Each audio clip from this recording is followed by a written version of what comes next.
Hello, today I want to show you how you're able to add a prefix and a postfix to a Power Table.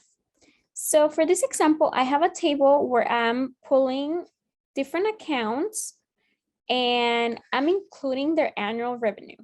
So let's use a pre and postfix on this column. Go to your table settings and click columns.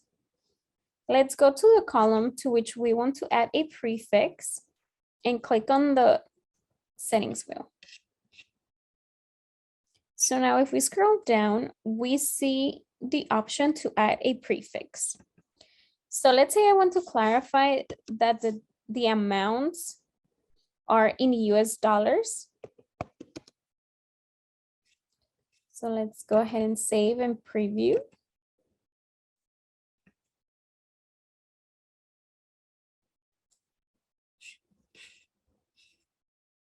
So now for the accounts that I do have an annual revenue, now I see the prefix of US dollars. Now let's see how it looks like if we use the postfix. Let's go back.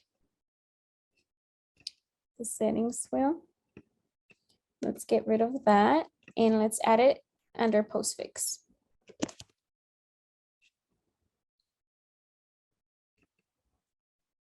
Let's save and preview.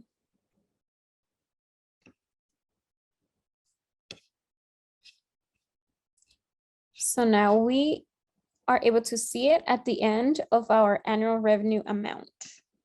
It's really up to you, your preference, and what you're working on. Now we can try to make it a little prettier. So let's go to the settings, again, columns. Let's go back to the annual revenue column. And now we can use the two of them together. We can add a $sign to the prefix. And for the postfix, we can add a space, maybe 2, so that there's more room between the number. Let's save and preview. Let's actually bring up the annual revenue. So now there's a little bit of a space and you have the $sign. And in this example, you're using both the prefix and the postfix. Hope this is helpful.